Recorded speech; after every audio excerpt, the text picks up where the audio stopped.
everyone, welcome back to the Bridgewell Group YouTube channel. My name is Mariko. I am a residential realtor for those of you that haven't been here before. And in today's video, I'm going to be talking about subject-free offers. As many of you know, there have been changes to how subject-free offers work as of January 2023. The government introduced the Home Buyer Rescission Period, which I've also done other videos on, and it's completely changed the subject-free game. So I wanted to do an updated video for you. I'm going to be going through what is a subject-free offer if you've never heard that term before. I'll be going through what the risks of a subject-free offer are, how they tie into, or how subject-free offers tie into the Home Buyer Rescission Period and how that changes things. And if you are going to be doing a subject-free offer, how you can make sure that you're as protected as possible so that you minimize your risk when doing so. There have been a lot more subject-free offers in the market just because things are really starting to heat up. This is really becoming the norm again, and I think that we're definitely going to be seeing a very busy spring market. And so if you are out looking right now, this is definitely going to be a good video for you. And before I get into the nitty-gritty of it, as I said, my name is Mariko and I'm a residential realtor in the Greater Vancouver area. My YouTube channel, which is the Bridgewell vlog, really covers all things real estate. So whether that be real estate news specifically in the Greater Vancouver and Fraser Valley areas, but also BC and Canada, depending on the update, buyer tips, seller tips, market updates, all that. If you're interested, please make sure to subscribe. And if you're already subscribed, welcome back. And I encourage you to also go check out my Instagram page. It's just at Bridgewell Group. For my team, we provide a lot of short form content on there that is different than the YouTube content.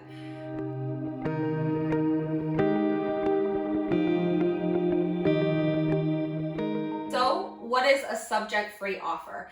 I think in order to understand what a subject-free offer is, you really need to understand what a subject is and what a subject removal period is. So I'm just going to start there.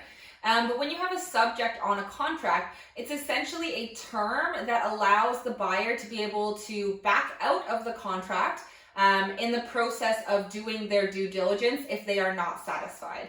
An example of this is subject to financing. If you're not able to get a financing commitment from a lender or you're not satisfied with that financing commitment, you could back out if you had a subject to financing.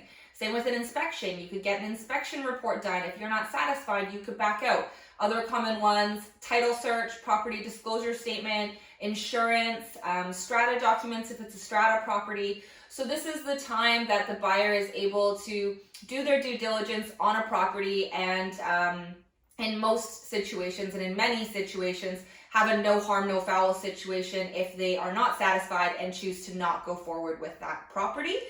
Because typically the deposit is not given until you remove subjects, until you are satisfied, say you're committing, and then hand in your deposit.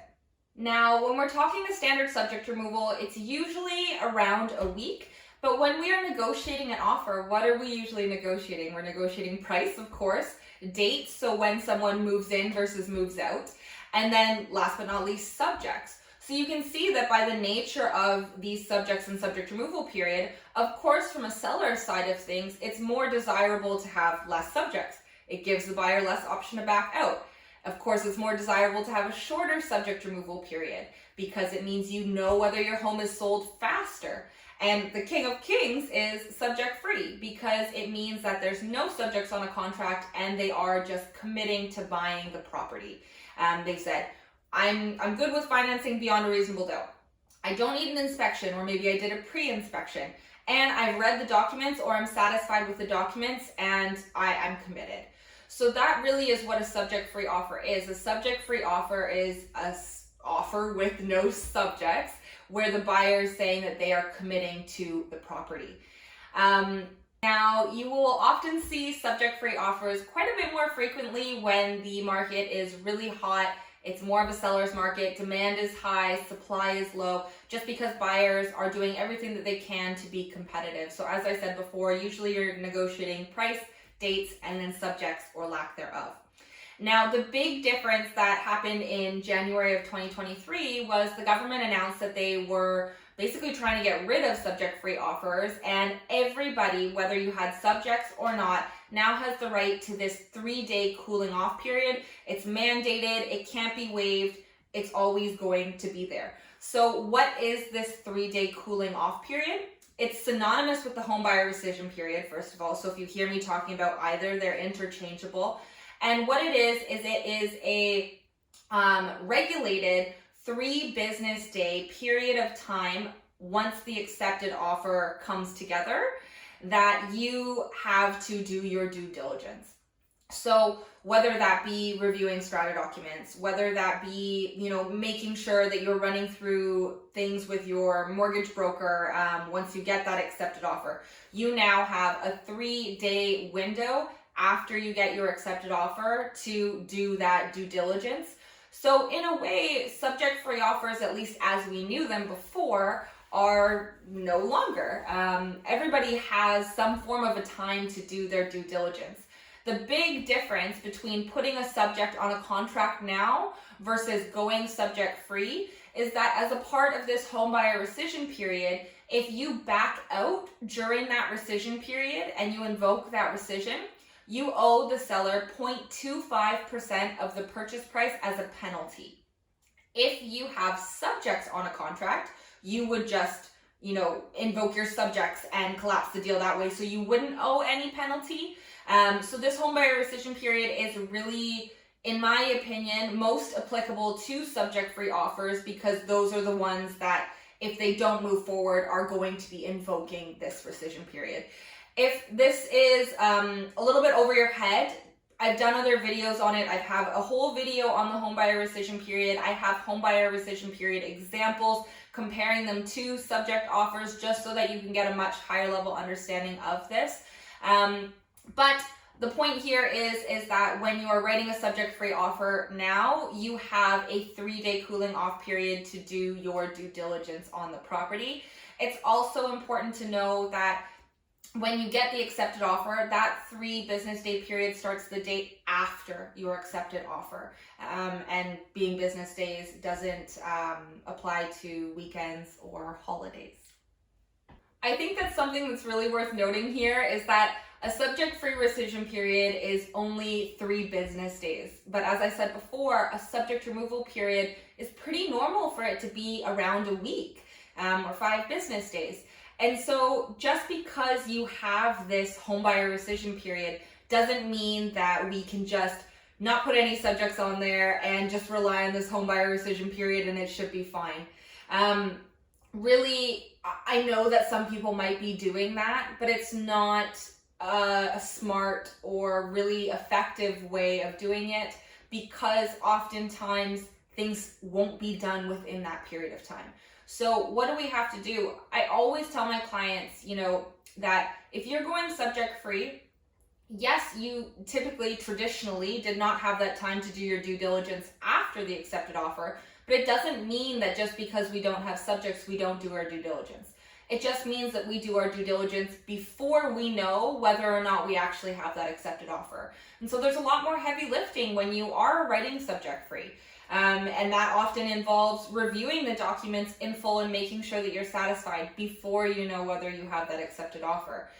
It can be running the property by your mortgage broker and seeing if they notice any red flags from the financing perspective, running a rough appraisal on it so that we can know beyond a reasonable doubt that the appraisal won't come in low. And also just making sure that they run the numbers on the particulars like property taxes that can kind of change from property to property. So those are ways that you can do your due diligence prior to. And a really easy way to think about it is just like, okay, what subject would I usually put in there? What can I do before the accepted offer to make sure that that is as satisfied as possible or fully satisfied? Now, with a subject-free offer, traditionally, when we didn't have this home buyer rescission period, the hard part was always financing and inspection. Obviously, inspection is one of the only things that costs you money during the subject removal period, and so a lot of people were doing pre-inspections and committing to that dollar value before knowing that they had the accepted offer. So that's one option. 2, with a home buyer rescission period, it does not automatically grant you access to the property. So don't think, oh, I have a home buyer rescission period, I can do an inspection. No, that's not the case. If that is something that you want, you have to add a term in there saying that the seller will give access for an inspection, or you would of course add a subject to inspection. Now, the other part that was hard traditionally was the financing subject. And removing this in advance, because you can only really truly do that once you have an accepted offer, because the mortgage broker rather submits it to the lender, and then the lender reviews it only once you get an accepted offer. So that was obviously a difficult thing when we were just subject free, one and done kind of thing. But now that we have this home buyer rescission period, there are mortgage brokers that are certainly turning around financing within 3 days. And so, as I mentioned, 3 days is obviously not a week. That period of time goes by a lot faster, but there's still often a very similar amount of things to do. So if you can do a lot of that due diligence and heavy lifting up front, and you are going subject free, then it will put you in a much better situation to be able to satisfy whatever remainders you have during the 3 business day window that you are afforded the luxury of. So that's it for today's subject-free real estate video. I hope that it was helpful in getting a better understanding and an update on how subject-free offers work in 2023.